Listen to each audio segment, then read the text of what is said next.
Hi guys, welcome to our channel Telugu audio stories with మైత్రి.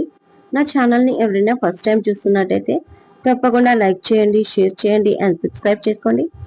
బందిని పెళ్లి బంధంలో part 58. ఇక late చేయకుండా స్టోరీలోకి వెళ్ళిపోదాం. అవునన్నయ్య, ఆ 24 గంటలు మాకు నిమిషం ఒక యుగంలా గడిచింది. మేము ఏడవని సెకండ్ లేదు తెలుసా అన్నాడు వెనక నుంచి రాజుని చుట్టేసి కుశాల్. కుశాల్ తల నిమురుతూ, ఇప్పుడు ఏమైందిరా? నేను బాగానే ఉన్నాను కదా. Don't be emotional. కరెక్టే, నా పైన మీ ప్రేమ నాకు అర్థం అవుతుంది. I'm very lucky. నా ఇద్దరు తమ్ముళ్ళు నన్ను ఎంతో ప్రేమిస్తారు. బట్ ఈ యాక్సిడెంట్ చేసింది వాడు కాదా? వాణ్ణి శిక్షిస్తే మనకేమొస్తుంది అన్నాడు రాజ్. వాట్ అని ఇద్దరు ఒకేసారి అరిచారు. ఎస్ మై డియర్ బ్రదర్, ఇది యాక్సిడెంటల్ గా కాలేదు. ఆ సీన్ క్రియేట్ చేశారు. నా ప్రియమైన శత్రువు ఎవరో నాపై అటాక్ కి ప్లాన్ చేశారు అన్నాడు రాజ్. నిజమా అన్నయ్య? ఎవరై ఉంటారు అని అడిగాడు కుశాల్. ఎవరో తెలిసే ఉంటుంది మీకు, చెప్పు కదా అన్నాడు లవన్. తెలుసుకొని ఏం చేస్తావురా ఇప్పుడు అని అడిగాడు తేలిక తీసుకుంటూ రాజ్. అలా అంటే ఎలా? వాడెవడో తెలుసుకుని వాణ్ణి శిక్షించకూడదా? అట్లీస్ట్ జైలుకైనా పంపించాలి కదా అని అడిగాడు లవన్. అదంతా కాదు, వాణ్ణి మనమే శిక్షించాలి. వాడెవడో కిడ్నాప్ చేయించి అండర్ గ్రౌండ్ లో వేయించి అన్నయ్య వాడిని కొట్టి కొట్టి చంపేద్దాం అన్నాడు చాలా కోపంగా కుశాల్. చేద్దాం అన్నీ చేద్దాం అన్నాడు కన్నింగా నవ్వుతూ రాజ్. ఇంతకి వాడెవడన్నయ్యా అడిగాడు లవన్. అది తెలుస్తుందిరా 4 రోజుల్లో మీకు అన్నాడు. అంటే మీకు తెలుసు అన్నమాట వాడెవడో అడిగాడు కుశాల్. ప్రస్తుతానికి నేను మీకు సమాధానం ఇవ్వను. సమాధానమే ఒక రోజు మీ ముందు నిలబడుతుంది. జస్ట్ వెయిట్ అండ్ సీ అంటూ నవ్వాడు రాజ్. వాళ్ళ అన్నయ్య తలుచుకున్నాడు అంటే చేసి చూపిస్తాడు. అది ఆ తమ్ముళ్లకు తెలుసు. దాంతో హ్యాపీ ఫీల్ అయ్యారు. కాసేపటికి అది ఇది మాట్లాడుకుంటూ ఉండగా, ఏంటి ఈ మధ్య చైత్ర మిమ్మల్ని ఏమీ అనట్లేదు అని అడుగుతాడు రాజ్. దాంతో ఆ రోజు నైట్ కొంతమంది చైత్ర నీనని ఏడిపించడం, వాళ్ళని వీళ్ళు సేవ్ చేయడం, అది లవన్ వీడియో తీయడం, దాంతో బ్లాక్ మెయిలింగ్ అంతా చెప్తారు. మొత్తానికి ఆ పిచ్చి పిల్లని కంట్రోల్ చేయడానికి బ్లాక్ మెయిల్ చేస్తున్నారా అని నవ్వుతాడు రాజ్. మరి అది మామూలు రాక్షసి కాదు, అసలే సీల్ రాకాసి. ఎప్పుడు అరుస్తూనే ఉంటుంది. మిమ్మల్ని ఏమీ అనదు కాబట్టి మీకు తెలియట్లేదు అన్నాడు లవన్. ఒకవేళ నన్ను అనాలని చూసినా మీలాగా బ్లాక్ మెయిలింగ్ కి మాత్రం పాల్పడను. కాస్త లౌక్యంగా ఆలోచించి తనని నా వైపు తిప్పుకుంటాను అన్నాడు రాజ్. లౌక్యంగా అంటే అర్థం కాలేదు, కొంచెం తెలుగులో చెప్పు అన్నయ్య అన్నాడు కుశాల్. ఇడియట్, ఇది తెలుగే. సందర్భాన్ని బట్టి ఎదుటి వాళ్ళని మన వైపుకు తిప్పుకోవడం అంటారు. అది దాని అర్థం. ఓ రియల్లీ? నేనింకా మీరు తనకు భయపడి తన జోలికి వెళ్లరేమో అనుకున్నాను అన్నాడు కుశాల్. రాజ్ ఒకరికి భయపడాదమ్మా? నో వే అన్నాడు. మరి ఈ మధ్య సియా మేడం భయపడుతున్నట్టున్నారు అడిగాడు కుశాల్. అది తప్పదురా, ఎంతటి మొగాడైనా తన లైఫ్ లో ముగ్గురికి గ్యారెంటీగా భయపడతాడు. ఒకటి తల్లి, ఆ తర్వాత భార్యకి, ఆ తర్వాత తన ప్రపంచమయ్యే కూతురికి. అది లోకం మీద ఉన్నదే. రేపు మీరు కూడా అంతే అంటూ నవ్వాడు రాజ్. ఓ మై గాడ్ అన్నయ్య, మీరు పూర్తిగా దారికొచ్చేశారు అంటూ ఇద్దరు నవ్వారు ఆ మాటకి. అంతే, ఆ రాక్షసితో ఒకసారి మాట్లాడు, నువ్వే దండం పెడతావు దానికి. ఏదో ఆ వీడియోతో మేము నెట్టుకు వస్తున్నాం. సేమ్ టైం కాస్త వదినకు భయపడుతుంది కాబట్టి అన్నాడు లవన్. కదా, నేను అవన్నీ చెయ్యను. ఒక్క నిమిషంలో తనని భయపెట్టకుండా బెదిరించకుండా ప్రేమగా నా వైపు తిప్పుకుంటాను చూడండి అనగానే ఇద్దరు హ హ అన్నట్టుగా కాఫ్ చేస్తూ నవ్వుతారు. ఎందుకురా అలా వెక్కిరిస్తున్నట్టు దగ్గుతున్నారు అని అడుగుతాడు రాజ్. ఇప్పటి వరకు మంచితనానికి రూపమైన మా వదిననే నీ వైపు తిప్పుకోలేకపోయావు. అలాంటిది శూర్పణఖకు టీం ఇచ్చినట్టుగా ఉండే ఆ సీల్ రాకాసిని నువ్వు నీ వైపు తిప్పుకుంటావా అని కుశాల్ అనగానే లవన్ తన చేతితో ఐఫై ఇచ్చి మరీ నవ్వుతాడు. పాపం అన్నయ్య, చైత్రని తక్కువ అంచనా వేస్తున్నాడు అని ఇద్దరు నవ్వుకుంటారు. నేను ఎవరినైనా కరెక్ట్ గానే అంచనా వేస్తాను. వాళ్ళు అయ్యాక మీరే చూడండి. జస్ట్ 2-3 మాటల్లోనే చైత్ర పాపని నా వైపు తిప్పుకొని తనతో నన్ను బావాని పిలిపించుకుంటాను, లేకపోతే నా పేరు మార్చుకుంటాను అన్నాడు రాజ్. బాబోయ్, మీరు చాలా సీరియస్ గా తీసుకుంటున్నారు. అది రాక్షసి, వదిలేయ్ అన్నాడు లవన్. అదేమీ కుదరదు, జస్ట్ వెయిట్ అండ్ సీ. నాకు మీటింగ్ టైం అయిపోతుంది, నేను వెళ్తున్నా అంటూ లేచి వెళ్ళిపోతాడు రాజ్. రాక్షసి గురించి తెలీదు అన్నయ్యకి అని ఇద్దరు నవ్వుకుంటారు. సియా, రాజ్ ఒకరి చెయ్యి ఒకరు పట్టుకొని నడుస్తూ వెళ్తున్నారు. దారి నిండా ముళ్ళు ఉన్నాయి, కానీ వాళ్ళు అడిగేసిన చోట ఆ ముళ్ళు మాయమవుతున్నాయి. ఇదేదో బాగుందని జాగ్రత్తగా నడుస్తూ వెళ్తూ ఉండగా ఒక చోట వెళ్లేసరికి సడన్ గా ఎక్కడి నుంచి వచ్చాయో తెలీదు, కానీ ఒక నీటి వరద వచ్చింది. ఆ వరదలో రాజు కొట్టుకుపోతున్నాడు. సియా, ప్లీజ్ నా హ్యాండ్ ని ఎందుకు వదిలేశావు, పట్టుకో అంటూ అలల దాటికి మునుగుతూ అరుస్తూ ఉన్నాడు రాజ్. అదేంటి, నేను పట్టుకుని ఉన్నాను, నా పక్కన ఉన్న మీరు వాటర్లోకి ఎలా వెళ్లారు అని గట్టిగా అరుస్తూ తన చెయ్యిని చూసుకుంటే చెయ్యి పట్టుకునే ఉంది. తలెత్తి చూసేసరికి అక్కడ శశాంక్. అది అతని చెయ్యి. ఇప్పుడు అతను ఆమె చెయ్యిని ఇంకా గట్టిగా పట్టుకున్నాడు. రాజు వైపు వెళ్ళనివ్వట్లేదు. ఆమె లాక్కొని వెళ్ళిపోతున్నాడు. అంతే, అప్పుడే కళ్ళు తెరిచి చూస్తే సరికి తను ఒక గదిలో సింగిల్ కాట్ బెడ్ పై ఉంది.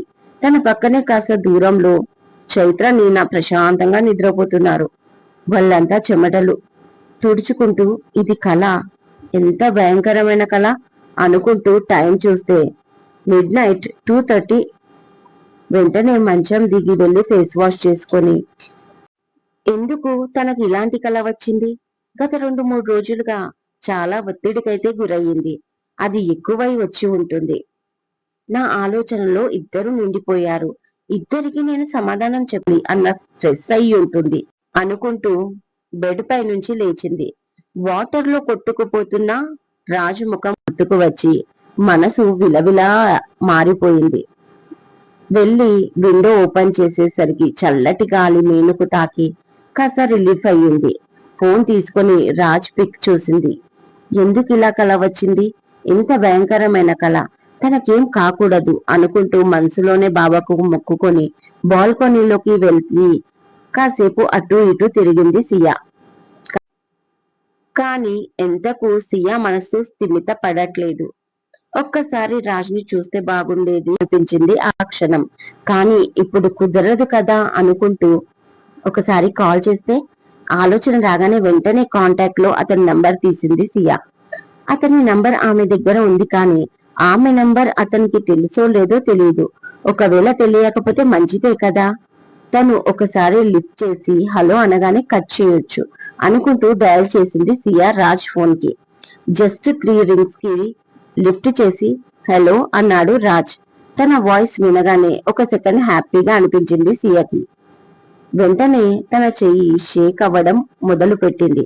ఫోన్ పడిపోకుండా అలాగే గట్టిగా పట్టుకుని ఊపిరి తీసుకుంది సియా. హలో హలో, రాజనందర్ హియర్ అని వినిపించింది మరొకసారి. అబ్బో, రాజనందన్ పెద్ద గొప్ప అనుకుంది మనసులో. అలాగే వింటుంది. నెక్స్ట్ తను ఏం మాట్లాడతాడో చూద్దామని. ఏదో పిచ్చి మొండితనం సియలో ఆ క్షణం. గతంలో కూడా తను ఎప్పుడు ఇలా ప్రవర్తించలేదు. అసలు ఫోన్ కాదు కదా, ఫోన్ చేయాలన్న ఆలోచన కూడా ఉండేది కాదు అప్పుడు. ఇవాళ తనకే తెలియని ఏదో కొత్తతనం తనలో.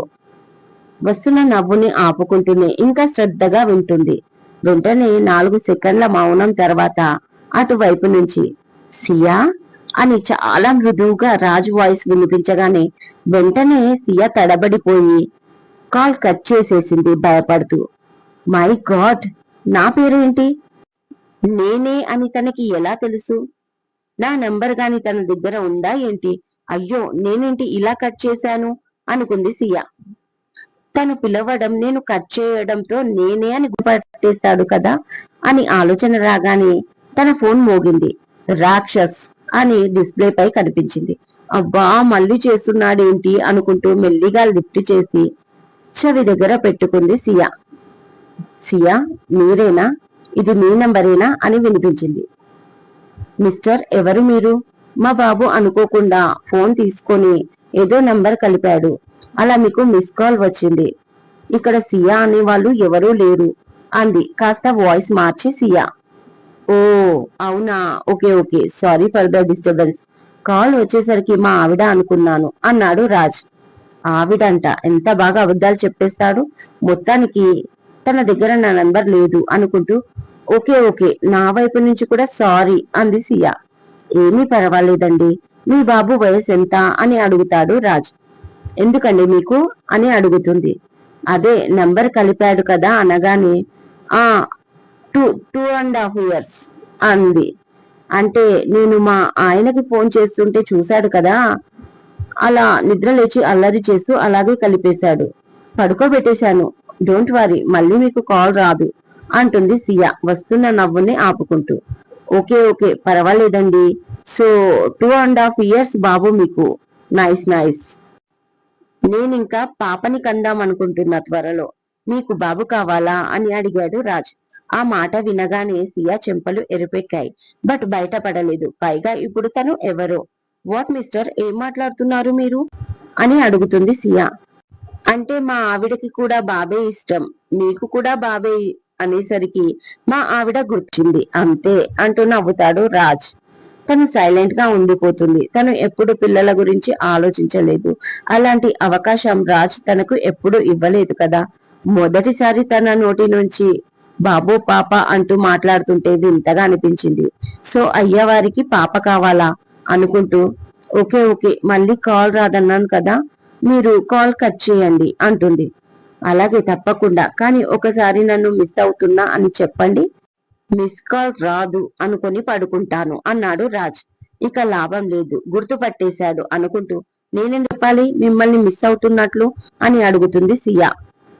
మరి మీ ఆయన్ని మిస్ అవుతున్నారా అని అడిగాడు.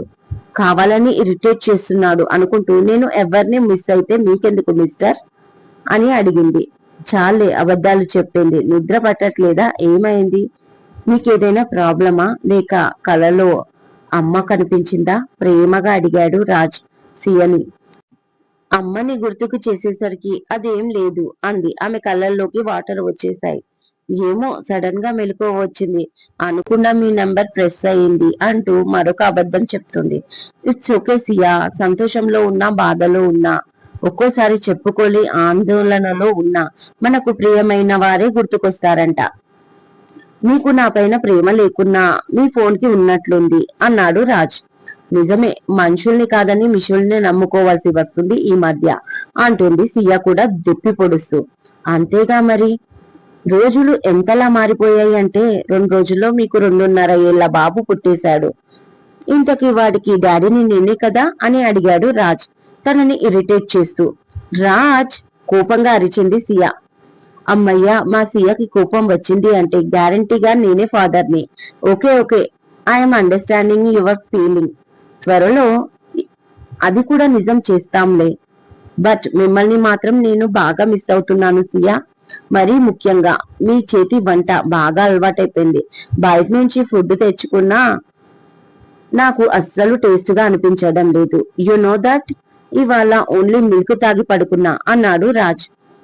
అలా ఎందుకు, పనమ్మాయిని పిలిపించుకొని వండించుకోవచ్చు కదా, ఖాళీ కడుపుతో పడుకుంటే నిద్ర వస్తుందా అని తనకు తెలియకుండానే అతనిపై ఉన్న ఎఫెక్షన్ చూపించేసింది సియా. అమ్మయ్యా, మొత్తానికి తరించేశాను. వద్దంటున్నా నా పైన ప్రేమ కనిపిస్తుంది. ఈ జన్మకి ఇది చాలు అన్నాడు రాజ్. మీరు ఎక్కువ ఊచుకుంటున్నారు. నేను మీ గురించి కాదు, లవన్ కుశల్ గురించి కూడా ఇలాగే ఆలోచిస్తా అంది సియా. అంతేగా మరి, వదిన మాత్రం బాధ్యతగా ఉండాలి. అయినా బాధ్యత గురించి మీకు నేర్పించాలా అన్నాడు రాజ్. పొగిడింది చాలు, ఇక ఉంటాను అంటూ కాల్ కట్ చేసింది సియా. కాసేపటికి ఐ మిస్ యూ సియా, వచ్చేటప్పుడు మన బాబుని కూడా తీసుకురా నీ ఊహల్లో అంటూ మెసేజ్ పెట్టాడు. అది చూసి నవ్వుకుంది సియా. తనతో మాట్లాడితే కల తాలూకు ప్రభావం కాస్త తగ్గింది. సేమ్ టైం తనకి రిలీఫ్ గా కూడా అనిపించింది.